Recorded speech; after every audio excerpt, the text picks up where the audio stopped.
بسم اللہ الرحمن الرحیم۔ عدالتی خلا کی شرعی حیثیت کا ٹاپک ہمارا جاری ہے، اور ہم اس موڑ پہ پہنچے ہوئے ہیں کہ مختلف علماء کرام جو علمی شخصیات ہیں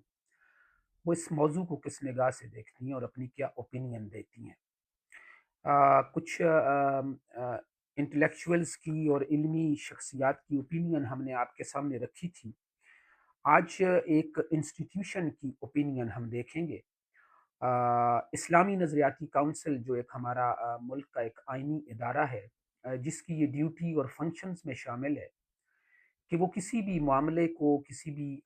میٹر کو in the light of Quran and سنہ اور اکارڈنگ ٹو اسلامک فقہ ایگزامن کرتا ہے، اسے دیکھتا ہے کہ کیا یہ قانون یا یہ تجویز یا یہ معاملہ اور یہ پریپوزیشن اور یہ جو مسئلہ ہے وہ کیا قرآن و سنت کی روشنی میں کوئی حیثیت رکھتا ہے یا نہیں رکھتا ہے، اور کیا کوئی قانون جو بنانا مقصود ہے کیا وہ قرآن و سنت سے کہیں متصادم تو نہیں ہے۔ کیونکہ according to constitution of Pakistan, Islamic republic of Pakistan 1973 ہمیں یہ بتاتا ہے کہ پاکستان کا جو اسٹیٹ ریلیجن ہے وہ اسلام ہے۔ تو یہی بات اس کے پریمبل میں بھی شامل ہے۔ تو اسی روشنی میں ایک ادارہ جو اسلامی نظریاتی کونسل اسٹیبلش کیا گیا ہے، اس کی یہ ڈیوٹی لگائی گئی ہے اور اس کی یہ رسپانسبلٹی ہے اور اس کے فنکشنز میں یہ بات شامل ہے کہ وہ کسی بھی معاملے کو جو اس کے سامنے پٹن کیا گیا ہو اور اس کے سامنے پیش کیا گیا ہو، اور اس لیے پیش کیا گیا ہو کہ وہ اکارڈنگ ٹو قرآن اینڈ سنہ اور اکارڈنگ ٹو اسلامک فقہ اس پہ اپنی رائے دے، اور یہ ہماری رہنمائی کرے کہ یہ معاملہ قرآن و سنت کی روشنی میں کیا حیثیت رکھتا ہے اور قرآن و سنت اس حوالے سے ہمیں کیا رہنمائی دیتے ہیں۔ اس حوالے سے عدالتی خلا کی شرعی حیثیت یا خلا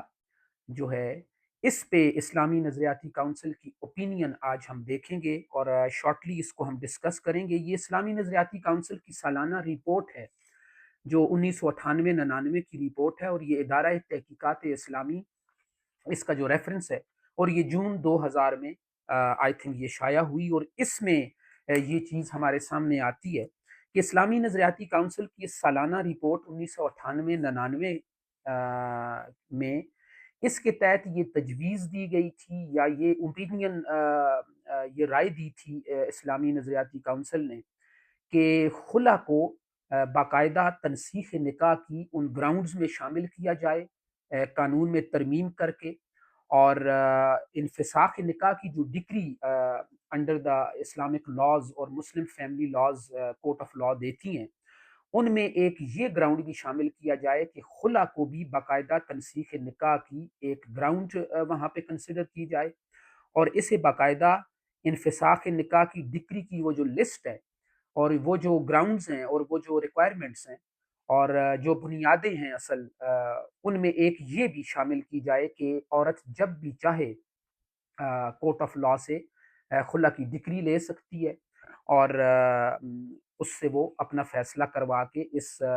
سول کانٹریکٹ سے، اس سوشل کانٹریکٹ سے جسے ہم نکاح کا نام دیتے ہیں، اس سے آزاد ہو سکتی ہے۔ تو اس رپورٹ کے مطابق اسلامی نظریاتی کونسل کی جو رائے ہمارے سامنے آتی ہے، وہ اسلامی نظریاتی کونسل کی رائے دو چیزوں پر بیس کرتی ہے۔ ایک تو وہ کہتے ہیں جی کہ اگر بیوی کے لیے یہ مشکل ہو چکا ہے کہ وہ حدود اللہ کو قائم نہیں رکھ سکتی، اور اکارڈنگ ٹو قرآن اینڈ سنہ اور اکارڈنگ ٹو اسلامک شریعہ جو ذمہ داری اس پہ قرآن اینڈ سنت ڈالتے ہیں بحیثیت بیوی، وہ ادا نہیں کر سکتی، اور وہ اس لیے ادا نہیں کر سکتی کہ اس کے دل میں اس مرد کے لیے بحیثیت خاوند وہ محبت باقی نہیں رہی، اور وہ اسے بحیثیت خاوند تسلیم کرنے کو یا زندگی گزارنے کو اس کے ساتھ تیار نہیں ہے۔ تو اس سے ہمیں پتہ چلتا ہے کہ پہلی جو انفرنس وہ ڈرا کرتے ہیں، اور جو پہلا استدلال اسلامی نظریاتی کونسل کا اس رائے کی شکل میں ہم تک پہنچتا ہے، وہ ایک آسانی سے یہ بات سمجھ آتی ہے کہ اسلامی نظریاتی کونسل سورہ بقرہ کی آیت نمبر 229 کو بنیاد بناتی ہے، اور سورہ بقرہ کی آیت نمبر 229 جو ایک اس پہ ہم پہلے بھی بات کر چکے اور اس کو ڈسکس بھی کر چکے کہ سورہ بقرہ کی آیت نمبر 229 میں طلاق کے احکام بیان کیے گئے ہیں۔ یہ آیہ مبارکہ جو ہے وہ دو پارٹ پہ کنسسٹ کرتی ہے۔ اس کا جو پہلا حصہ ہے اس میں طلاق کے احکام بیان کرتے ہوئے بات آگے بڑھ رہی ہے، اور دوسرا حصہ خلا کے احکام کو بیان کرتا ہے، اور اس کے دوسرے حصے سے فقہا نے، جیورسٹ نے، علماء کرام نے اور مفسرین نے خلا کے احکام ہی اخذ کیے ہیں، اور یہیں سے وہ استدلال لیتے ہیں خلا کے لیے۔ تو اسلامی نظریاتی کونسل کی رائے کی جو پہلی ٹھوس بنیاد ہے وہ یہاں پہ ہمارے سامنے آتی ہے کہ وہ سورہ بقرہ کی آیت نمبر 229 کو بنیاد بنا کے اس سے انفرنس ڈرا کرتی ہے، اور وہ کہتی ہے کہ اگر بیوی یہ محسوس کرتی ہے اور وہ یہ سمجھتی ہے کہ اس خاوند کے ساتھ میں بحیثیت بیوی زندگی نہیں گزار سکتی، میں اس خاوند کے لیے میرے دل میں اتنی بھی محبت اور اتنی بھی وہ تعلق اب باقی نہیں رہا، اور میں اس مرد کو بحیثیت بیوی بحیثیت خاوند اب تسلیم کرنے کو تیار نہیں ہوں، اور میرے دل میں اس کے لیے کوئی جگہ نہیں رہی، تو ایسی صورت میں حدود اللہ کو قائم نہیں رکھ سکوں گی۔ ایسی صورت میں حدود اللہ بیوی کے لیے اور خاوند کے لیے جو حدود اللہ قائم کرتا ہے قرآن و سنت، وہ یہی ہیں کہ جو حقوق و فرائض خاوند کے ہوتے ہیں وہ ادا کرے گا، اور جو حقوق و فرائض اور ڈیوٹیز اور رسپانسبلٹیز لائبلٹیز وہ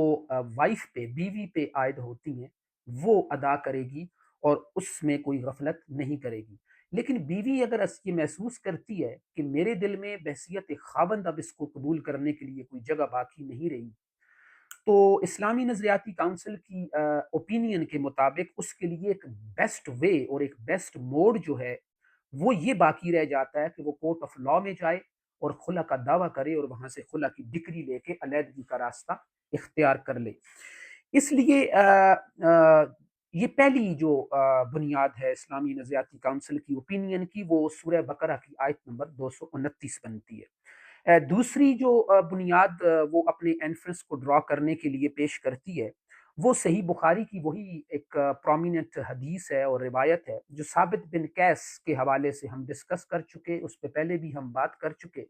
کہ ثابت بن قیس کی اہلیہ نبی صلی اللہ علیہ وسلم کی عدالت میں حاضر ہوئی تھی، اور انہوں نے یہ موقف اختیار کیا تھا کہ میں اپنے خاوند ثابت بن قیس جو ہیں ان کے اخلاق میں کوئی خامی نہیں دیکھتی، اس کے کردار میں کسی قسم کا عیب میں نہیں نکالنا چاہتی، اور نہ ہی کوئی عیب اس کے اندر ہے، لیکن اس کی پرسنالٹی، اس کی شخصیت، اس کی جو اپیرنٹ پرسنالٹی ہے، میں بحیثیت مرد اسے اپنا خاوند قبول کرنے کے لیے تیار نہیں ہوں، اور میں اس کے ساتھ بحیثیت بیوی زندگی نہیں گزار سکتی۔ تو اس سے اسلامی نظریاتی کونسل نے اپنا انفرنس ڈرا کیا ہے، اور اس کو بنیاد بناتے ہوئے ایک ریفرنس کے طور پہ انہوں نے پیش کیا ہے، اور انہوں نے کہا ہے کہ سورہ بقرہ کی آیت نمبر 229 میں بھی، اس کے دوسرے پارٹ میں، اور بخاری کی یہ جو روایت ہے ثابت بن قیس کے حوالے سے، اس سے ہمیں یہ اصول ملتا ہے اور یہ پرنسپل ڈرا ہوتا ہے کہ اگر بیوی یہ سمجھتی ہے کہ میرا مزاج شوہر کے مزاج سے نہیں ملتا، یا اس کی عادات مجھے پسند نہیں ہے، یا اس کی شخصیت مجھے پسند نہیں ہے، تو میں ایسی صورت میں اس کے ساتھ حدود اللہ کو قائم رکھتے ہوئے بحیثیت بیوی میں اس کے ساتھ آباد نہیں رہ سکتی۔ تو اسلامی نظریاتی کونسل کی اوپینین یہ ہے کہ وہ خلا لے سکتی ہے، اور خلا وہ ظاہر ہے کہ کورٹ آف لاء کے ذریعے لے گی۔ اس میں جو انہوں نے تجویز دی تھی، اور انہوں نے کہا تھا کہ قانون میں ترمیم کرتے ہوئے، پھر بعد میں یہ سینٹ میں پیش کردہ ترمیمی بل کے مطابق بھی یہ تجویز دی گئی تھی کہ اس میں یہ تبدیلی لا کے آپ خلا کو باقاعدہ dissolution of marriage on the basis of خلا، یہ باقاعدہ یہ کانسیپٹ اپنے لاء میں لائیں، اور خلا کو باقاعدہ تنسیخ نکاح کا ایک گراؤنڈ تسلیم کریں۔ تو اس میں جو الفاظ تھے وہ الفاظ میں آپ کے سامنے رکھ دیتا ہوں۔ اس میں یہ الفاظ تھے کہ that the husband is temperamentally incompatible and the wife is unable to live with him, کہ اگر جو شوہر ہے، ہسبینڈ ہے، وہ مخالف مزاج رکھتا ہے، اس کی فکر، اس کی سوچ، اس کی ذہنیت وہ بیوی کی سوچ اور ذہنیت اور اس کے ذہنی سوچ سے نہیں ملتی، اور یہ ایک اختلاف پایا جاتا ہے، تو یہ ہم بات پہلے بھی کر چکے کہ یہ ایک سب سے بڑی اذیت کا سامنا ہوتا ہے۔ جہاں پہ ہم فزیکل ٹارچر کو کریولٹی قرار دیتے ہیں، اس سے زیادہ جو ہے وہ ایک مینٹل ٹارچر جو ہوتا ہے، جو آپ کو فکری طور پر اور ذہنی طور پر ہوتا ہے، کہ آپ اس کے جو نتائج نکلتے ہیں وہ یہی نکلتے ہیں کہ انسان کے دل میں نفرت پیدا ہو جاتی ہے، اور انسان پھر اپنی ڈیوٹیز کو اور اپنی رسپانسبلٹیز کو اچھی طرح ادا نہیں کر سکتا۔ تو اس میں انہوں نے یہی کہا تھا کہ شوہر مخالف مزاج کا ہو اور بیوی کا شوہر کے ساتھ رہنا ناممکن ہو، تو پھر بیوی کے پاس خلا کے علاوہ کوئی دوسرا راستہ باقی نہیں رہتا۔ تو اس میں انہوں نے آگے چل کے اسلامی نظریاتی کونسل نے اپنی اوپینین کو ایکسپلین کرتے ہوئے یہ کہا ہے کہ مزاج میں جو ہم آہنگی ہوتی ہے، اگر اس کا فقدان پیدا ہو جائے، یہ وہاں پہ موجود نہ ہو، میاں بیوی کے مزاج اگر کافی حد تک ملتے جلتے نہ ہوں، یا ان میں صبر و برداشت ایک دوسرے کے لیے، ایک دوسرے کے مزاج کی غلطیوں کو درگزر کرنے والا جو رویہ ہے وہ اگر ختم ہو جائے، تو وہ کہتے ہیں کہ مزاج میں یہ چیزیں، اختلافی مزاج کا ہونا اور یہ ذہنی اذیت کا باعث بننا، وہ کہتے ہیں کہ یہ ایک ایسی چیز ہے جس کے لیے کوئی پیمانہ مقرر نہیں کیا جا سکتا، یعنی آپ اسے کسی وزن میں، کسی ویٹ میں، کسی اسکیل میں اس کو آپ میئرمنٹ نہیں کر سکتے اس کی، کہ اگر ایک بیوی کو اپنا خاوند جو ہے وہ بحیثیت خاوند وہ اسے تسلیم کرنے کو تیار نہیں ہے، تو ظاہر ہے پھر وہ اپنی ذمہ داریاں کیسے ادا کرے گی بحیثیت بیوی۔ تو اسلامی نظریاتی کونسل اس کو انٹرپریٹ کرتے ہوئے کہتی ہے کہ یہ ایک ایسی چیز ہے کہ جسے آپ کو کسی پیمانے میں مقید کر کے، پیمانے میں اس کی پیمائش کر کے اسے ایکسپلین نہیں کر سکتے،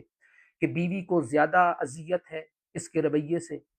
یا بیوی اپنے خاوند کو خاوند تسلیم کرنے کے لیے تیار نہیں ہے،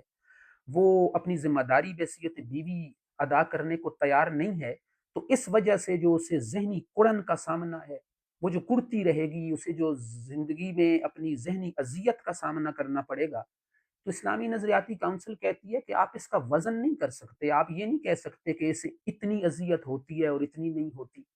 یہ اتنی پریشانی کا باعث تو بنتی ہے لیکن زیادہ پریشانی کا باعث نہیں بنتی، اور یہ جو ذہنی اذیت ہے، یہ اس کی اتنی پیمائش تو ہم کر سکتے ہیں لیکن اتنی نہیں کر سکتے، کیونکہ یہ روحانی اور ذہنی تشدد ہوتا ہے۔ تو اور روحانی اور ذہنی تشدد کو کسی آپ کسی اسے کسی میڈیکل رپورٹ میں یا کسی میئرمنٹ میں آپ اسے ثابت نہیں کر سکتے کہ اس کو جو ہے وہ ذہنی طور پہ اتنا ڈپریشن ہے اور اتنی انزائٹی ہے اور اتنی ٹینشن کا شکار ہے۔ تو وہ کہتے ہیں کہ یہ سب سے بڑی اذیت ہے،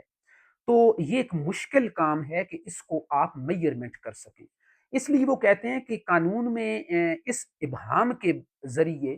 بعض اوقات ایسا بھی ہوتا ہے کہ ناجائز فائدہ اٹھایا جاتا ہے، خاوند کی طرف سے یا بیوی کی طرف سے، اور بہت سارے بے حقیقت اور غیر سنجیدہ امور کو بھی بنیاد بنا کے تنسیخ نکاح سیکھ کر دیا جاتا ہے۔ تو وہ کہتے ہیں کہ اس کے لیے سب سے جو بیسٹ موڈ ہے بیوی کے لیے، وہ یہ ہے کہ وہ خلا کا راستہ اختیار کر سکتی ہے، اور یہاں پہ انہوں نے لکھا ہے کہ اس لیے ایسی صورتوں میں خلا کا راستہ کافی تصور ہونا چاہیے۔ تو اس میں وہ ویسٹرن کلچر کا بھی حوالہ دیتے ہوئے لکھتے ہیں کہ مغرب میں مزاج کے اختلاف کی کئی مضحکہ خیز صورتیں بھی سامنے آتی ہیں۔ ہم اکثر دیکھتے رہتے ہیں، آپ دیکھتے ہوں گے، میڈیا پہ دیکھتے ہوں گے، پرنٹ میڈیا پہ بھی دیکھتے ہوں گے، کہ وہاں پہ میاں بیوی کے درمیان چھوٹی چھوٹی بات پہ علیحدگی ہو جاتی ہے، اور وہ جو چھوٹی چھوٹی بات ہوتی ہے وہ اتنی کوئی سنجیدہ بات، کوئی اتنی میچور بات، یا کوئی ایسا گلا شکوہ ایسا نہیں ہوتا جو دور نہ ہو سکے اور جو اممیڈیکیبل ہو، جو جس کا علاج نہ کیا جا سکتا ہو۔ تو یہاں پہ اسلامی نظریاتی کونسل یہ حوالہ دے کے اصل میں یہ کہنا چاہ رہی ہے کہ مزاج کی مختلف مضحکہ خیز صورتیں ہمیں مغربی ممالک میں دکھائی دیتی ہیں۔ تو ایسی چھوٹی چھوٹی باتیں، ایک دفعہ میڈیا میں آپ نے شاید یہ بات دیکھی بھی ہو، ہم نے دیکھی تھی اور سنی بھی تھی یہ نیوز، کہ شاید ویسٹرن کا کوئی کنٹری تھا، ویسٹرن کنٹری تھی، اس میں ایک بیوی نے اس لیے اپنے خاوند سے علیحدگی اختیار کر لی اور ڈائیورس ہو گئی، کہ اس نے یہ موقف اختیار کیا کہ یہ صبح اٹھ کے جو اپنے دانت صاف کرتا ہے، تو اس کے برش کرنے کا طریقہ اور وہ آواز مجھے پسند نہیں، تو وہ اس بنیاد بنا کے اس نے اس سے علیحدگی اختیار کر لی۔ لیکن according to Islam, Quran and سنہ and according to Islamic Shariah